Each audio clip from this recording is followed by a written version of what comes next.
a nice beach, the Wagator, but this is now it's like more tourist area. Before it used to be like a more hippie place. It used to be hippie, and I grown up with the hippie places. ఈగో గీమను చూసిండ్రా English ఎట్లా మాట్లాడుతున్నదో.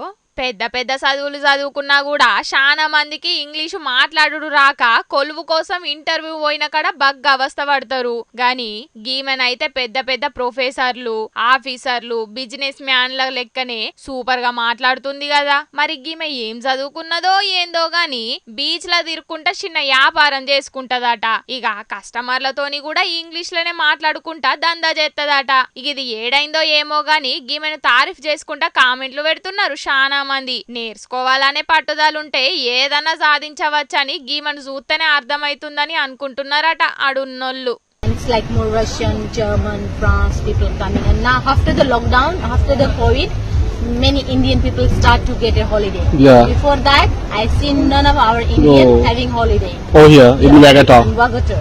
After the COVID, they made the mind to have a holiday. Okay. To see the places. When they die, then what they can take out, the memory will come.